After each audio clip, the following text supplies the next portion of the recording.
జై తెలంగాణ, జోహార్ తెలంగాణ మన వీరులకు, జోహార్ తెలంగాణ మన వీరులకు.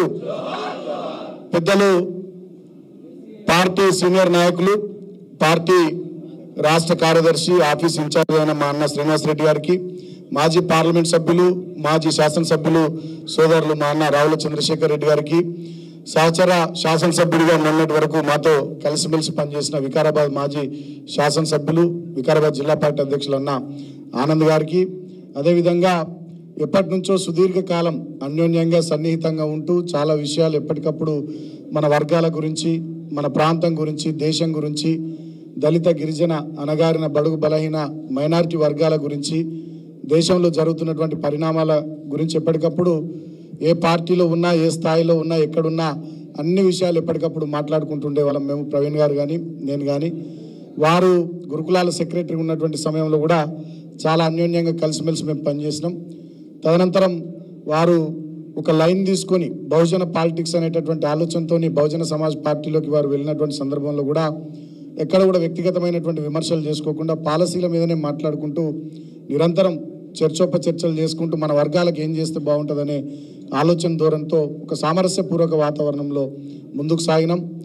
అదే క్రమంలో వారు ఒక అడుగు ముందుకేసి కేసీఆర్ గారు వారు అందరం కూడా కలిసి పనిచేద్దామనే ఒక నిర్ణయం జరిగినప్పుడు బీఎస్పీ పార్టీ అదేవిధంగా బీఆర్ఎస్ పార్టీ రెండు పార్టీలు కలిసి పనిచేయాలని, పొత్తు పెట్టుకోవాలని నిర్ణయం తీసుకున్నటువంటి సందర్భంలో ఆ పొత్తుల చర్చల దశ నుండి పొత్తులు బీజేపీ చిల్లర ఎత్తుగడల వల్ల చిత్తై తర్వాత బీఎస్పీ పార్టీకి ప్రవీణ్ గారు రాజీనామా చేసి బీఆర్ఎస్ పార్టీలో చేరేంత వరకు కూడా చాలా దగ్గరగా వారిని నేను చూసినాను. నిజంగా మన వర్గాలకు కానీ ఈ ప్రాంతానికి కానీ డెఫినెట్గా ఏదైనా చేయాలనేటటువంటి ఆలోచన ఉన్నటువంటి ఒక కమిట్మెంట్ నాయకుడు ప్రవీణ్ గారి వల్ల, వారు అలాంటి నాయకుడు వాళ్ళ పార్టీలో చేరినటువంటి శుభ సందర్భంలో మొన్న కేసీఆర్ గారి నాయకత్వంలో ఈ కార్యక్రమానికి నేతృత్వం వహించి రాష్ట్ర వ్యాప్తంగా ఉన్నటువంటి బీఎస్పీ శ్రేణులు కానీ, స్వారోస్ కానీ, ఇతర వారి అభిమానులు కానీ, అనుచరులు కానీ అందరినీ పార్టీలో వాళ్ళంతా కూడా మన కొద్ది మందే అందుబాటులో ఉన్నటువంటి వాళ్ళే లిమిటెడ్ మెంబర్స్ చేరినారు. ఒక 400-500 మంది, మిగతా వాళ్ళు 1000-1500 మంది చేరుతా అంటున్నారని చెప్పి ఇవాళ డేట్ పెట్టుకొని ఈ కార్యక్రమాన్ని పెట్టుకోవడానికి ప్రధానమైనటువంటి కారకులు ఆర్ఎస్ ప్రవీణ్ గారు. నిజంగా వారికి హృదయపూర్వకంగా నేను కృతజ్ఞతలు తెలియజేస్తూ ఉన్నా. ఎందుకు తెలియజేస్తూ ఉన్నానంటే, వారు చేరేటి రోజు ఒక మనిషి ఒక మాట మాట్లాడిండు. ఈ రాష్ట్రానికి ఇలా ప్రభుత్వ అధినేతగా ఉన్నటువంటి ఒక మనిషి వారు చేరేటి రోజు ఒక మాట మాట్లాడిండు. ఏం మాట్లాడిండు? నేను ఆయనకి ఇది ఇస్తానా, అది ఇస్తానా, ఆయన ఇటు దిక్కు వస్తలేడు, అటు దిక్కు పోతున్నా చెప్పి చాలా సర్కాస్టిక్గా ఎటకారంగా ఆయన మాట్లాడిండు. దానికి మంచి మూతోటి జవాబు ప్రవీణ్ కుమార్ గారు చెప్పినారు. నువ్వు ఇది ఇస్తా అది ఇస్తా అంటే చిన్నపిల్లలకు కదా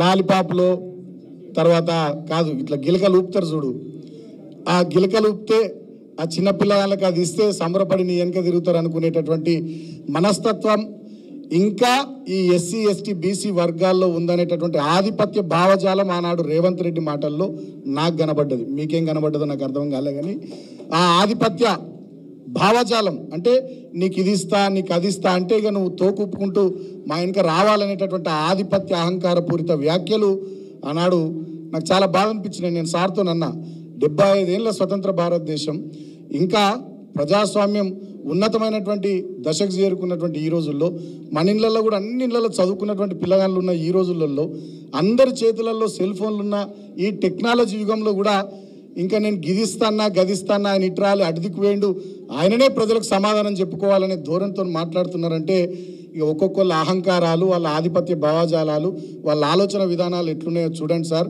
మనం ఇటువంటి ఆధిపత్య భావజాల అహంకారపూరిత ధోరణిని దెబ్బకొట్టడానికి కేసీఆర్ గారి నాయకత్వంలో ఈ బీఆర్ఎస్ పార్టీ గట్టిగా పనిచేయాలి సార్. దానికోసం మేమంతా మీతోని అడుగులు అడుగై ఉంటామని చెప్పి ఆ రోజు నేను సార్కి చెప్పడం జరిగింది. వారు కూడా చాలా చక్కగా ఆ రోజు ప్రెస్ కాన్ఫరెన్స్లో ఒక విలేకరు మిత్రుడు అడిగితే చాలా మంచిగా విషయం చెప్పినాడు. ఈ విషయం నేను ఎందుకు చెప్తా ఉన్నానంటే, మీకు సమాజంలో ఉన్నటువంటి పోకడలు కానీ, సమాజంలో ఉన్నటువంటి ధోరణులు కానీ, వాటన్నిటిని మన వర్గాలుగా మనం ఒకసారి ఆలోచి